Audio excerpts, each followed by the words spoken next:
சென்னை வியாசர்பாடி இந்திரா காந்தி நகரில் பொது சொத்தை சேதப்படுத்தியதை தட்டி கேட்ட அமமுக நிர்வாகி பாலமுருகன் என்பவரது வீட்டின் மீது பெட்ரோல் குண்டு வீசிய 4 பேரை போலீசார் கைது செய்துள்ளனர்.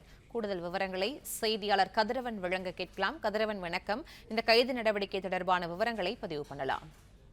சென்னை வேசர்பாடி பகுதியில் சாலையில் மது அருந்திவிட்டு பொது சொத்துக்களை சேதப்படுத்திய தட்டி கேட்டதனால அமமுக நிர்வாகியின் வீட்டில் பெட்ரோல் குண்டு வீச்சு சம்பவமானது நடைபெற்றிருக்கிறது.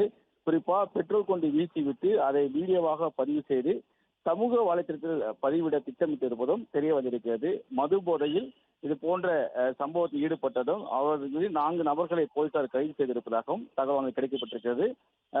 மது போதையில பெட்ரோல் குண்டு வீசிவிட்டு அவர் நடந்து செல்லக்கூடிய சிசிடிவி காட்சிகளும் வெளியாகி இருக்கிறது. வேசார்பாடி இந்திரா நகர் பகுதியில் தான் இந்த சம்பவமானது நடைபெற்றிருக்கிறது. பாலமுருகன் என்பவர் வீட்டில் இந்த பெட்ரோல் குண்டு வீச்சு சம்பவம் வந்து நடைபெற்றிருக்கிறது. அவர் அமமுகவில் பெரம்பூர் கிழக்கு மண்டல செயலராக பதவி வகித்து வருவதாகவும் அண்ணன் ரவி என்பவர்களுடன் வகித்து வரக்கூடிய நிலையில இன்று அதிகாலை 3 மணியளவில் வீட்டில் வெளியே வெடி சத்தம் கேட்டிருப்பதாகவும் அதேபோல் தீப்பெட்டி எரிவதும் தெரிய வந்திருக்கிறது. அங்கு சென்று பார்த்தபோதுதான் ஒரு பீர் பாட்டிலில் பெட்ரோலை நிரப்பி அவர்கள் கொளுத்தி வீட்டில் வீசியிருப்பதும் அது தீப்பெட்டி எரிந்திருப்பதும் மேலும் வீசி சென்ற நபர்கள் வெளியே இருந்து வீடியோ பதிவு செய்திருப்பதும் கண்டுபிடித்திருக்கிறார்கள். உடனடியாக காவல் கட்டுப்பாட்டு அறைக்கு அவர்கள் தகவல் தெரிவித்திருக்கிறார்கள். போலீசார் வந்து சிசிடிவி காட்சிகள் அடிப்படையாக தற்போது 4 நபர்களை வந்துட்டு கைது செய்திருக்கிறார்கள். அவர்களிடம் விசாரணைகள் நடைபெற்று வருகிறது.